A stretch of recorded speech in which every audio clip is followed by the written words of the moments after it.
नमस्कार मंडळी, तिप्पट चौपट फुलणारी चकली बघणार आहोत. साबुदाणा बटाटा चकली आज आपण बघणार आहोत.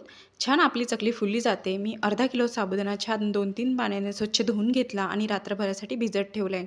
बटाटेसुद्धा यासाठी मी 1 किलो घेतले, ते उकडून घेतले आणि किसणीने छान किसून घेतलेले आहेत. सर्वच बटाटे मी अशा प्रकारे किसून घेतलेले आहेत.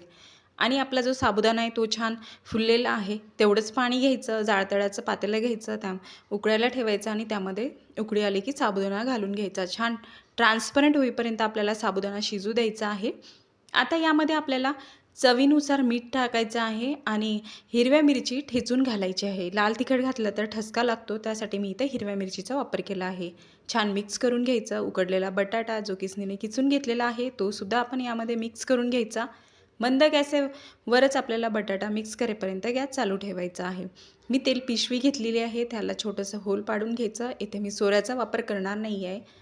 या पिशवीमध्ये 2-3 सोऱ्यामध्ये जेवढं सारण मावतं तेवढं यामध्ये मावतं. आता छान चकली पाडून घ्यायची आणि या पिशवीनेच मी सर्व चकल्या पाडून घेतलेल्या आहेत. तुम्ही बघू शकता छान आकारसुद्धा आपल्याला येतोय.